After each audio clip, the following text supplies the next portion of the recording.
Hello everybody, welcome back to another video in the forest. It's like nearly sundown, so the sun is very low. And I just thought I'm gonna take you with me on the walk and we talk a little bit about the topic of rejection. That sounds fun, right? If you're new here, I'm Vanessa. Thanks for tuning in, everybody. And I think rejection, as well as abandonment, is a topic that is often very feared, and we try to push it away, or we are at the mercy of it, so it can also feel limiting, or it brings you into freeze mode, into a place where you don't feel like you can move because you're so riddled by fear that you don't allow yourself to make any step forward. And I've been on both sides of the topic of rejection, abandonment. So if you have a wound around rejection and abandonment, then it's very likely that, maybe let me just ask you, how do you deal with it? Is it limiting you in any way? Is it scaring you in any way? Or do you feel free of the fear of abandonment and limitation? So if we have a wound around the topic of, let's say, rejection and abandonment, then we basically probably have had experiences or an experience in the past that was really, like hurting us in the way that made us feel, or we interpreted it in the way that made us feel inside like we are not worthy of love and connection, or we are not good enough, or we are too much. So that can often create the wound of, or the fear of being rejected and being abandoned. Maybe you had like the actual experience of abandonment of a parent, or loss of a parent figure, or a caretaker, or a sibling, or anybody in your family or your friends, that can sometimes create this wound, and then it sort of limits us in our freedom to go for what we want, whatever that may be. Moving to another city, trying out something new, following your dreams, asking someone on a date, or saying yes to a date, or whatever it is, and saying no. There's so many options, and I'm sure you have your own examples around that. So, look, the sun is going down. It's cute. Okay. So it's really a topic that moves many of us. And I just want to be a little bit the devil's advocate today on that topic, because I let myself be held back by the idea of rejection and abandonment in some areas of my life. So maybe you can check in with yourself, maybe journal. What areas of my life do I restrict myself or limit myself of taking action or going for what I want or following my dreams or whatever it is, because I'm afraid to be abandoned or rejected? This could also be something like speaking out what you need to say, telling your opinion, sharing your voice, may it be on YouTube or just in your family setting or in whatever case, at work or wherever, and you're not daring to share how you really feel because you're afraid that what you have to say is not right or doesn't matter or whatever. And let me just say, this is all constructs of the mind to keep us safe. Why? Because we had one or several situations and experiences in the past that sort of taught us, whoa, I may be hurt, like I may be abandoned or rejected if I am myself connected deep to other people. A lot of relationship fears are around connecting too deep, and then being too connected to someone and fearing that you may lose them if you go there, if you allow yourself to go there. Or you may be rejected if you use your voice, if you be yourself in the world. There's so many ways that we could think of relating to abandonment and rejection. And now let me ask you, independent from what is yours, and I want you to journal out a bit, questions I ask you. What area in your life do you relate to that? And what is your mechanism? Because we all have another mechanism. Some of us fight. So, we argue and we're like, don't care about me, sort of. When, simple example, when one of your parents checks in on you and says like, hey, have you thought about this? And do you have enough food? Do you have enough clothes? Are your clothes washed? And whatever. That's in their way, can be, simple example, their way of showing you love. But you interpret it as, you're coming too close to me. Why are you coming so close? And you're trying to push away. Because, maybe in the past that person has given you the sense of, oh, I'm not welcome the way I am. I'm being rejected or whatever. And now, that closeness doesn't feel right to you.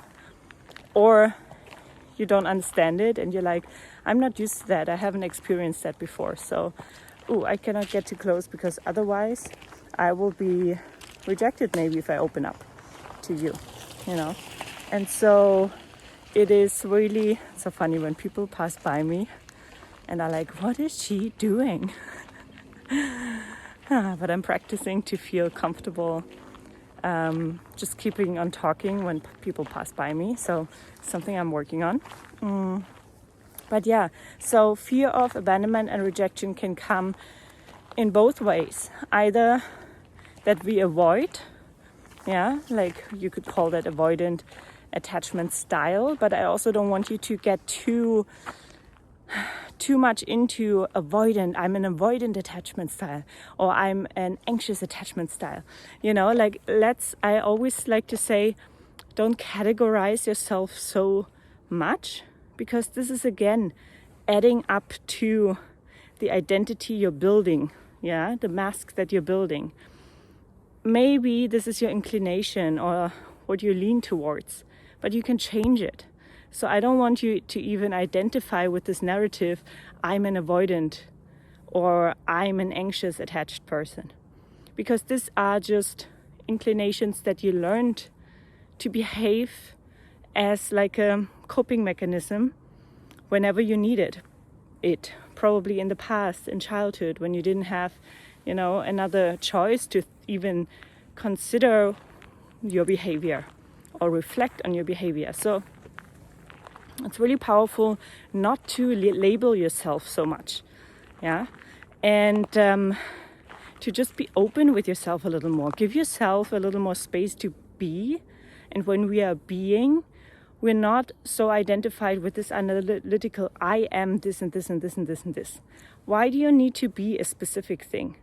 This is the world we've created, especially in the Western world, in order to put things and people and situations and experiences into boxes so that we feel safer and in control and understanding. But it's unnecessary, because we are breaking identity again and again and again in life, because change is a constant in life. So let me rephrase this. So let's try to be flexible in your identity, because the more flexible you are, and with flexible I mean the less identified with any specific labels you are. Sometimes it's good for you, sometimes it's limiting. So you need to find a balance with that. I'm just giving you some pointers towards where you could probably be or get stuck, or a feeling of limitation. So for me, I often wanted to have complete clarity and label myself so I understand myself and I have others understand myself. It was more about having others understand myself, because I often felt as a child and growing up quite understood by the world, with all my sensitivity and deep emotions and connection to, like a sort of a higher power. I always felt like, oh, people don't get me. But it's okay. It's not about people getting you. And I was speaking about this in another video. It's not really about that, but we learned that this matters, that we are profilable, that we are able to be profiled. Like, think about this. or feel into that actually, rather than thinking about that. When I feel into being a profile that makes me feel static, that makes me feel limited. But if I know that I am the way I am, and I allow myself to be, I relax, yeah? See if that makes sense to you. Maybe comment below what you feel about this. It's really important to break out of this limited narrative that we are for ourselves. So who are you for you? You know, because when we are allowing ourselves to be more flexible, that also gives us space, because we don't know everything about us. I don't know everything about myself. You don't know everything about yourself. I would consider myself knowing myself well, but then life is a journey. So on that life's journey, we keep on discovering deeper layers. Yeah. So who are we to say, I know everything about myself or other or the world? We can feel what's true for us, but that may also change. You know, so keeping your identity not so identified and profiled can be helpful, because I've seen that in a lot of clients, and I've had experiences myself with that as well. When you box yourself into, even when you say like, oh, I'm now spiritual, and I'm now into the self-growth world or whatever, and you change a lot in your life and you're becoming this new identity. That's great. And you need to feel that this is right for you, not just that is a trend in the world or whatever. Yeah, because when you feel that something is right for you, you're also not so afraid to be rejected by others or abandoned by others, because you're starting to respect yourself and accept yourself as you are, because you feel what is right for you. And there's a huge difference between feeling, literally like knowing what is right for you. It's a deeper knowing that only arises from going inwards and meeting yourself and meeting your pains and your joys and your beliefs, whether they are good and expansive or limiting. It's about knowing thyself, right? Like getting to know yourself. And like I said, it happens in layers. It's nothing you can put pressure on, because this is what life is literally about, right? Like learning, this feels good to me. This feels right. This feels honest. Honest is a good word here. This feels like it's mine. This is honest to me. This aligns to who I truly am. Although I may not know everything about me, this feels in alignment. How does it feel when it's in alignment? Well, it may first ask yourself, feel into your body. How does something that I made a good decision on feel like? And how does something that turned out to be not such a supportive or positive decision for me feel like? So one may be contraction. So you feel like, may be heavy, it may be static, it may be contracting. And the other may be expansive, may be opening, it may be creating possibilities in your mind. It may give you support and confidence or joy, whatever. Yeah. So this is how you can understand how to distinguish between what is mine and what is not for me. Also, I need to mention that sometimes our decisions about what is right for us, there can be fear, right? Because we need to take a leap, and we may fear rejection, abandonment, all these kind of things. If we step into our truth, into what feels honest and real and true for us, yeah. But there you can also distinguish: is it something that doesn't feel right for me, or is it something that feels right? But if I step practically into it, so if I take action on it, that's scary. That's scary. Yeah. And if that is the truth for you, if that feels in some way scary or uncomfortable, because there may be a fear of rejection or abandonment, if you are being yourself or stepping more into yourself and your choices that you make for you, from your truth, from honest alignment, and not in order to please others or to belong or to fit in, that can bring up some fear. And just know that the fear is not the problem. The rejection is not the problem. The abandonment, the fear of rejection and abandonment are not the problem. The problem is what you make it mean. The problem is, the meaning that you give to that rejection and abandonment. So tell me, what is the worst that could happen if you are taking action on being authentically you? What is the bad thing about being rejected? I asked myself this question before, and I realized, okay, if I, let's say, start doing YouTube videos, just as a very simple example, because it's in our face. What is the worst thing that could happen? Yeah, people comment negative things. People are not interested in my content. And I'm feeling like, okay, could I handle this? Yes, I could handle this. And if I could not handle this, why could I not handle this? Yeah? But let's say, okay, the answer is I can handle this. Then why do I need to be afraid? Usually the fear we have comes from a part of us that lives within us that is much younger than us. And that has learned that if I do that, I may die. And I know that sounds dramatic. Hold on. Let me elaborate.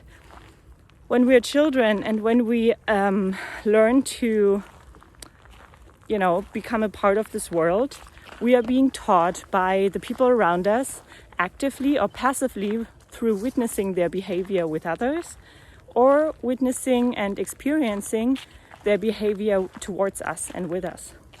So if we learn that if we are being loud, naturally, or funny, or creative, or mystic, or whatever, and we learn that this is not allowed, or we will be rejected if we are being naturally ourselves, even though it may not be fully rejected. But as a child, we see the world in black and white. So that means we only see somebody loves us or doesn't. Depending on your sensitivity level, even small things that happen for you could be interpreted by the child you back then as, that means I'm not loved if I do that, whatever it is, or if I behave like that. So I better don't behave like that because I will otherwise be rejected or abandoned. Yeah, or nobody is there for me or whatever. So often the fear that comes up when we are faced with expanding ourselves, stepping more into who we are naturally, being ourselves in relationships of any kind, discovering and expressing our natural gifts and talents, that then in that process, fear comes up. Yeah, even if you're stepping into a new classroom or into a new group of people, social anxiety comes up that can feel overwhelming because the fear is not from the adult you most of the time. Let me preface that. Not most of the time, the fear is not from the adult you, but it is from the child you that probably felt helpless or, unsure of how to deal with these kind of things as a child. Imagine a child, whatever age that may have happened to you. It may have been at 5, at 3, at 7, at 12 years old.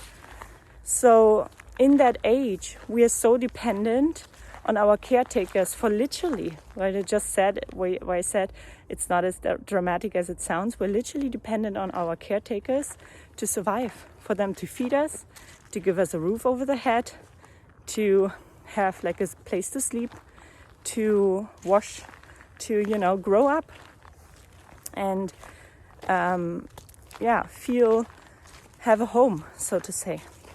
And so the exchange is often, all right, you keep me alive and I do whatever I need to do to be kept alive. Okay, so this is why I'm saying it's literally about survival in the most foundational sense. But as an adult, we don't think on that level because we are, we're adults, we're often independent, we feel like we have our life and we are handling things to some degree at least. And so we think logically from the prefrontal cortex, but not from the limbic brain. And in the limbic brain, part of the brain where all our emotions, memories, traumas are stored, in that place still sit in our nervous system, which is connected to our brain, still sit those memories of abandonment, rejection in the past. No matter how small or big the moments were, they accumulated if you didn't have the possibility to release and process and integrate those parts of you that got hurt and wounded in the past. So if that didn't happen, you're basically acting of fear from that place. So imagine when you were stepping more into your power and you take that action that you want to take and fear comes up. Often that fear comes from that 5-year-old, from that 7-year-old, from that 10-year-old, from that 15-year-old. You know what I mean? If you don't know what I mean, comment below and I'm happy to answer more in detail. But that's why the fear often feels so intense and like life or death, or at least, very intense and frightening. Often in the way that we don't dare even to take action. So we respond if that fear of rejection or fear of abandonment comes up. We respond in the way that either immobilizes us, so we basically freeze. If we think of the 4 main nervous system responses: fight, flight, freeze, or fawn. Write down another thing for your journal. Which one is your go-to?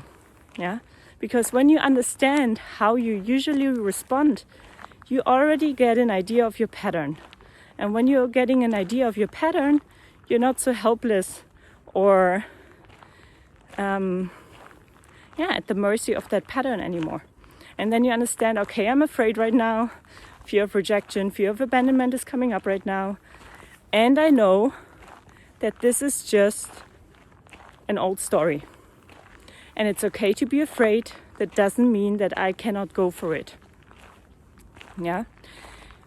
It's also important to distinguish between, is it really the fear, the old fear that is coming up? Or is it another feeling that wants to protect us from actually being harmed? So ask yourself then also, all right, should I actually check in? Is this actually a good thing for me to do? Or am I just afraid? Am I just having this old fear of rejection and abandonment coming back up? You know what I mean? So just to give you a little example, let's say you have an opportunity for work and it's like way over any opportunity you've ever had before. Or you're, want to date somebody and it's a person that you've never dated before, but maybe it's your dream person and you're afraid. So check in if the fear is, or if that feeling of discomfort is about, this may actually not be the right opportunity for me. Like that person or that opportunity will not value me in the way that I need to be valued. Or is it just the fear of taking the opportunity because I don't feel good enough? Or I feel like if they see who I really am, I will be rejected or abandoned. You know what I mean? Again, comment below if you don't understand what I'm talking about. So, as you see, there are many things that can be considered, and I highly recommend you to, maybe after you see this video, go back and journal again if you don't have a journal right now with you.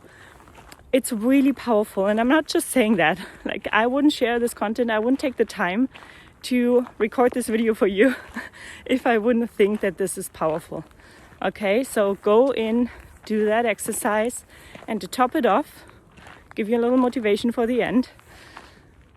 Listen, you're an adult. Whatever comes your way, you can figure it out. And you made it till here. So until now, you've already figured out lots of stuff. You've gone through hard stuff. You made it so far. And I don't want you to say now, yes, but. No. How about you clap yourself on the shoulder for a moment and tell yourself, wow, let me take a moment to actually realize how much I've already come through. How much I've already been through, and I've made it here. Doesn't matter what the state is that you're in right now, but you've made it here. I need you to acknowledge that, because most people don't even acknowledge that. They're thinking either to the future of where they are not yet at, or what they have lost. And that's not fair to you, my friend. You know why? Because it would not be respectful towards all the effort that you've already done to come here, even if you're in a bad moment right now. So let me come back to, you're an adult. You can handle a lot of different things. And I know life is freaking hard sometimes. And that's okay, because it's teaching us something. Even if we don't in the moment understand yet what it is teaching us. Believe me, I've had moments like that where I was like, oh my God, that is not even a teaching moment anymore. Why the heck is this happening? Makes no sense to me. But afterwards, I always realized why I needed that experience. Yeah, so you can decide to trust or not to trust. Final idea about rejection and abandonment. Focus on if that fear comes up, if this is something that you may be having in the back of your head daily, like I will be abandoned, I will be rejected, and maybe this immobilizes you to even take action at all. Work on the wound, figure out what's the wound, feel through the wound. You can use the meditation that's pinned below of going through, connecting with your upset or anger or any emotion that you carry to better understand, all right, where is this wound coming from? Why do I have this wound? When was it created? Yeah, it's really important for you to work with that child part then that got wounded and feared to be rejected after that wound was created. And that's why you, or that part of you decided, okay, I need to restrict myself, or I need to make myself bigger and be someone else in any case. Either make myself smaller and not be fully myself, or make myself something else and try to be bigger, although you don't need to be that other thing, because you're big enough and perfect as you are. So as an adult, when we fear rejection, what's the worst thing that could happen? When you ask yourself that, when people reject you and you develop respect for who you are and your decisions, maybe if at this point you don't have respect for yourself and your decisions, maybe you're not taking, check in with yourself if you're taking decisions that are really aligned with who you are.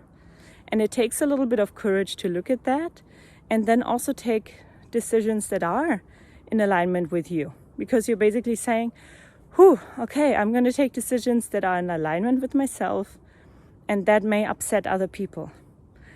But, one thing you can know is that adults are perfectly capable of being upset and disappointed.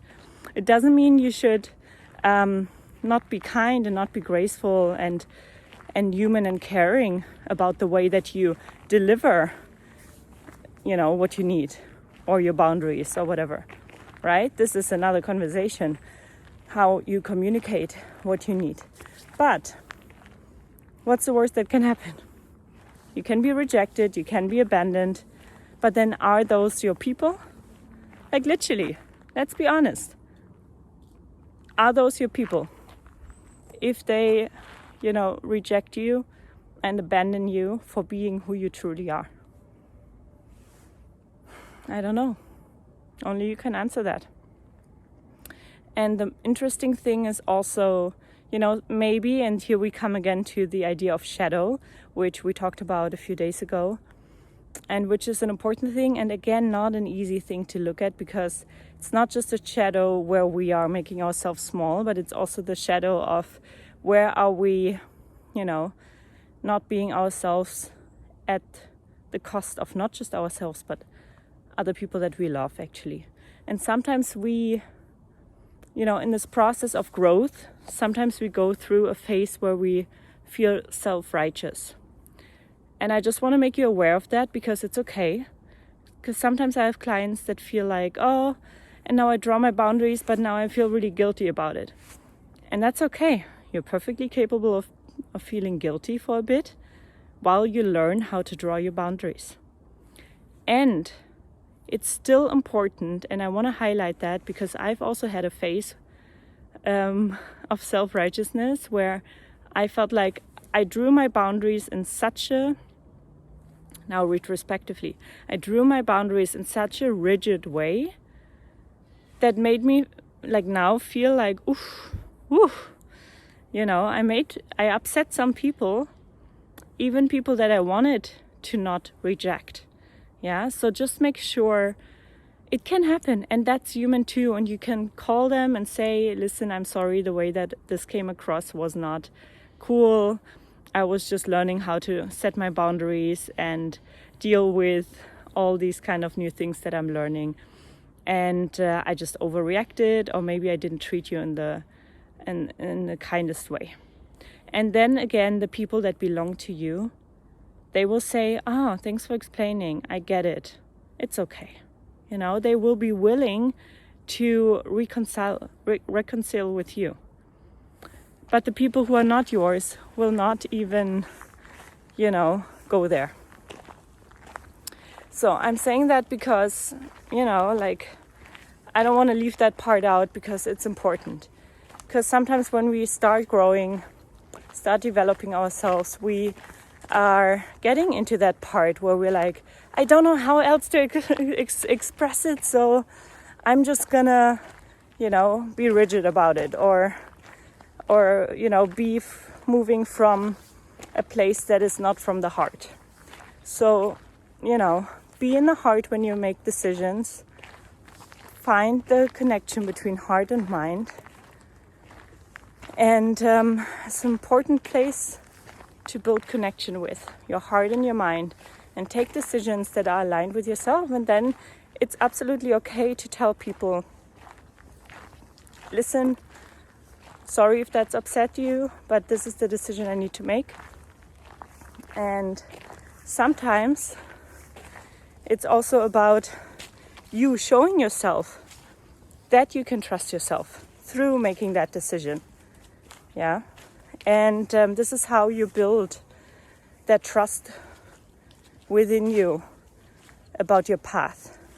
And then when you build that trust, you will feel less afraid of being rejected, because you are feeling connected to you. And everything that is not in alignment with that is just not in alignment with that. And in that case, we need to learn to let it go. Not everybody will like you. Not everybody will resonate with who you are. And that's okay. That's actually really good, because there are like 7-8 billion people in the world. So imagine you would have to be in a relationship with all of them. How overwhelming would that be? It's really about understanding that rejection is not a bad thing. And although it may hurt the first few times you allow yourself to be rejected, then you will realize, oh, I'm not dying. I'm not,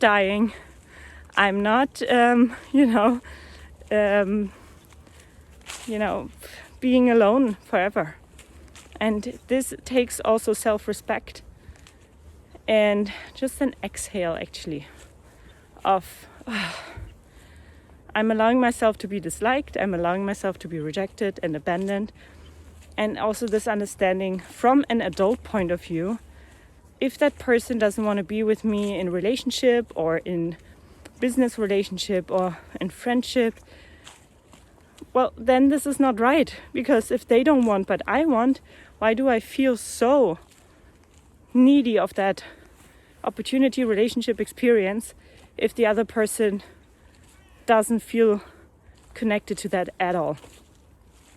Yeah, so then often we outsource our power in some way to that external person or thing. And then this is something we can look into as well. Because that comes also from not an integrated adult, like grounded human. It comes from a child. That's why we feel those intense emotions come up.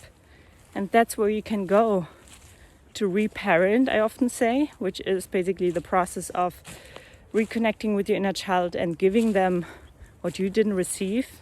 No shame to your parents or caretakers at all, no judgment. It's our responsibility as adults to connect with our inner child and reparent them. Give them what they need. And in that process, you can simply close your eyes, take a deep breath, feel where you feel that fear, neediness, that like fear of abandonment, fear of rejection, or whatever it is in your body. Send some breaths there and just notice what's coming up for you. Maybe there are emotions, maybe there are thoughts around this, and sometimes it's a little difficult in the beginning to connect, and that's okay too. Don't give up, keep on going. And I would really, really recommend you the meditation below. Just do it. It's a 20 or 30 minute meditation. It really helps to get to the bottom of things. And again, if it doesn't work fully in the first time, give it another few tries. Your brain is very strong. Sometimes we try to protect ourselves, or our brain does, our mind does. But keep on going. If you want to figure this out, and if you want to, integrate that fear of rejection, it's going to take a little bit of time, because look how many years of your life you've been afraid of abandonment and rejection. So you cannot expect it to go away in one day. Okay, so I like to say that because it's really important to be realistic in terms of, like we always want a quick fix, but it's so important to learn to be patient with yourself, especially in those processes that are deep and changing you, because sometimes internally we have a bit of this fear of change, and our mind grips onto our identity and state that we're in right now even stronger when we're about to change. So if you feel resistance to doing that, go slow. It doesn't mean that it's not for you. It just means that your mind is trying to resist pain that may come up. But you know what? Like, the emotions that we feel are a few seconds, and then after that there's a big expansion, joy, realizations. Yeah, so it's powerful. That's it for today. Last video in the forest. Tomorrow I go to the city. If you like this video, give it a thumbs up, like, subscribe, send it to somebody who needs to hear that, and I see you tomorrow. Ciao.